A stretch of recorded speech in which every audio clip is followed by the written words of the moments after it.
Chapter 13. Then everything was dark. The night that Armand St. Just spent tossing about on a hard, narrow bed was the most miserable, agonizing one he had ever passed in his life. A kind of fever ran through him, causing his teeth to chatter and the veins in his temples to throb until he thought that they must burst. Physically he certainly was ill. The mental strain caused by two great conflicting passions had attacked his bodily strength, and whilst his brain and heart fought their battles together, his aching limbs found no repose. His love for Jeanne, his loyalty to the man to whom he owed his life, and to whom he had sworn allegiance and implicit obedience. These superacute feelings seemed to be tearing at his very heartstrings, until he felt that he could no longer lie on the miserable palliasse which in these squalid lodgings did duty for a bed. He rose long before daybreak, with tired back and burning eyes, but unconscious of any pain save that which tore at his heart. The weather, fortunately, was not quite so cold. A sudden and very rapid thaw had set in, and when, after a hurried toilette, Armand, carrying a bundle under his arm, emerged into the street, the mild south wind struck pleasantly on his face. It was then pitch dark. The street lamps had been extinguished long ago, and the feeble January sun had not yet tinged with pale colour the heavy clouds that hung over the sky. The streets of the great city were absolutely deserted at this hour. It lay peaceful and still, wrapped in its mantle of gloom. A thin rain was falling, and Armand's feet, as he began to descend the heights of Montmartre, sank ankle deep in the mud of the road. There was but scanty attempt at pavements in this outlying quarter of the town, and Armand had much ado to keep his footing on the uneven and intermittent stones that did duty for roads in these parts. But this discomfort did not trouble him just now. One thought, and one alone, was clear in his mind. He must see Jeanne before he left Paris. He did not pause to think how he could accomplish that at this hour of the day. All he knew was that he must obey his chief, and that he must see Jeanne. He would see her, explain to her that he must leave Paris immediately, and beg her to make her preparations quickly, so that she might see him as soon as may be, and accompany him to England straight away. He did not feel that he was being disloyal by trying to see Jeanne. He had thrown prudence to the winds, not realizing that his imprudence would and did jeopardize not only the success of his chief's plans, but also his life and that of his friends. He had, before parting from Hastings last night, arranged to meet him in the neighbourhood of the Neuilly gate at 7 o'clock. It was only 6 now. There was plenty of time for him to rouse the concierge at the house in the Square du Roule, to see Jeanne for a few moments, to slip into Madame Bellom's kitchen, and there into the labourer's clothes which he was carrying in the bundle under his arm, and to be at the gate at the appointed hour. The Square du Roule is shut off from the Rue Saint Honore, on which it abuts, by tall iron gates, which a few years ago, when the secluded little square was a fashionable quarter of the city, used to be kept closed at night, with a watchman in uniform to intercept midnight prowlers. Now these gates had been rudely torn away from their sockets, the iron had been sold for the benefit of the ever empty treasury, and no one cared if the homeless, the starving, or the evil doer found shelter under the porticos of the houses, from whence wealthy or aristocratic owners had long since thought it wise to flee. No one challenged Armand when he turned into the square, and though the darkness was intense, he made his way fairly straight for the house where lodged Mademoiselle Lange. So far he had been wonderfully lucky. The foolhardiness with which he had exposed his life and that of his friends by wandering about the streets of Paris at this hour without any attempt at disguise, though carrying one under his arm, had not met with the untoward fate which it undoubtedly deserved. The darkness of the night, and the thin sheet of rain as it fell, had effectually wrapped his progress through the lonely streets in their beneficent mantle of gloom. The soft mud below had drowned the echo of his footsteps. If spies were on his track, as Jeanne had feared and Blakeney prophesied, he had certainly succeeded in evading them. He pulled the concierge's bell, and the latch of the outer door, manipulated from within, duly sprang open in response. He entered, and from the lodge the concierge's voice emerging, muffled from the depths of pillows and blankets, challenged him with an oath directed at the unseemliness of the hour. "Mademoiselle Lange," said Armand boldly, as without hesitation he walked past the lodge, making straight for the stairs. It seemed to him that from the concierge's room loud vituperations followed him, but he took no notice of these. Only a short flight of stairs and one more door separated him from Jeanne. He did not pause to think that she would in all probability be still in bed, that he might have some difficulty in rousing Madame Belhomme, that the latter might not even care to admit him, nor did he reflect on the glaring imprudence of his actions. He wanted to see Jeanne, and she was on the other side of that wall. "Eh, citizen! Hola! Here, curse you, where are you?" came in a gruff voice to him from below. He had mounted the stairs, and was now on the landing just outside Jeanne's door. He pulled the bell handle, and heard the pleasing echo of the bell that would presently wake Madame Belhomme and bring her to the door. "Citizen! Hola! Curse you for an aristo! What are you doing there?"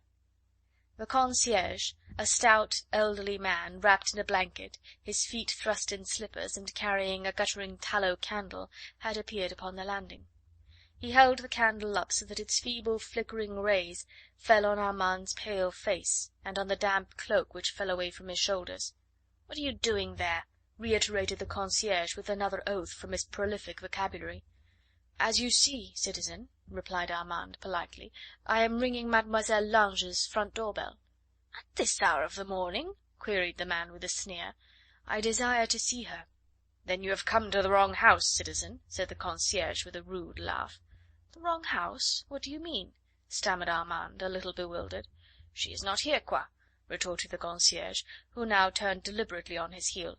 "Go and look for her, citizen. It'll take you some time to find her." He shuffled off in the direction of the stairs. Armand was vainly trying to shake himself free from a sudden, an awful sense of horror. He gave another vigorous pull at the bell, then with one bound he overtook the concierge, who was preparing to descend the stairs, and gripped him peremptorily by the arm. "Where is Mademoiselle Lange?" he asked. His voice sounded quite strange in his own ear. His throat felt parched, and he had to moisten his lips with his tongue before he was able to speak. "Arrested," replied the man. "Arrested? When? Where? How?" "When? Late yesterday evening. Where? Here, in her room. How?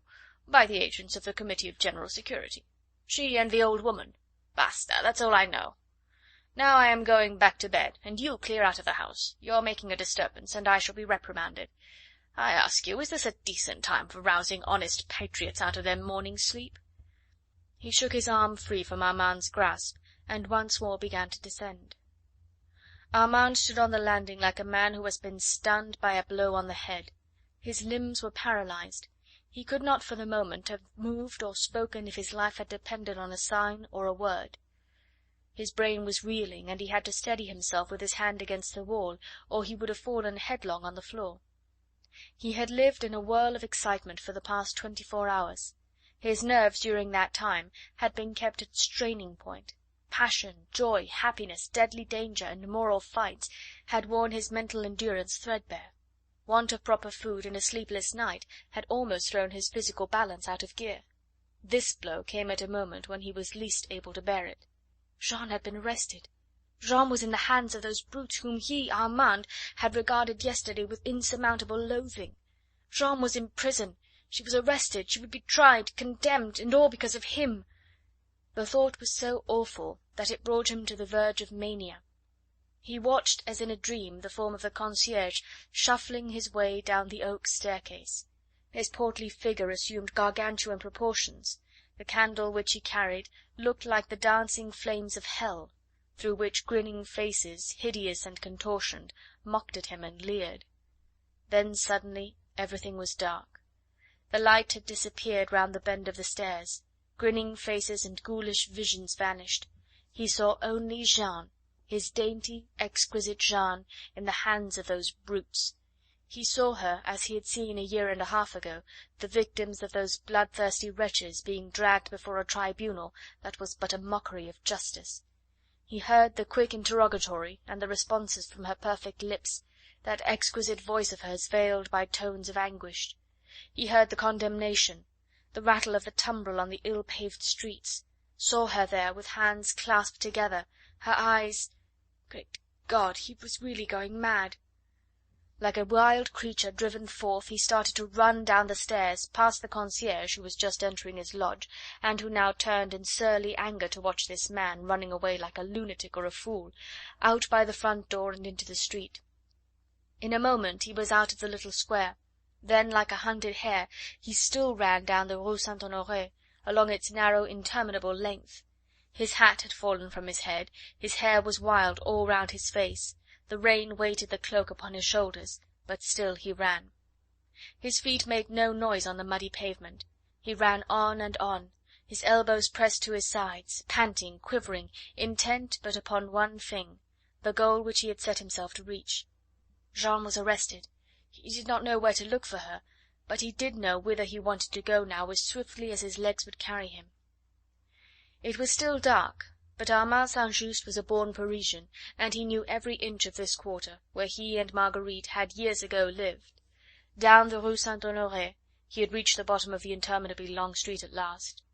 He had kept just a sufficiency of reason, or was it merely blind instinct, to avoid the places where the night patrols of the National Guard might be on the watch. He avoided the Place du Carrousel, also the quay, and struck sharply to his right until he reached the facade of Saint Germain l'Auxerrois. Another effort, round the corner, and there was the house at last. He was like the hunted creature now that has run to earth. Up the 2 flights of stone stairs, and then the pull of the bell, a moment of tense anxiety, whilst panting, gasping, almost choked with the sustained effort and the strain of the past half hour, he leaned against the wall, striving not to fall. Then the well-known firm step across the rooms beyond, the open door, the hand upon his shoulder. After that he remembered nothing more. End of chapter 13.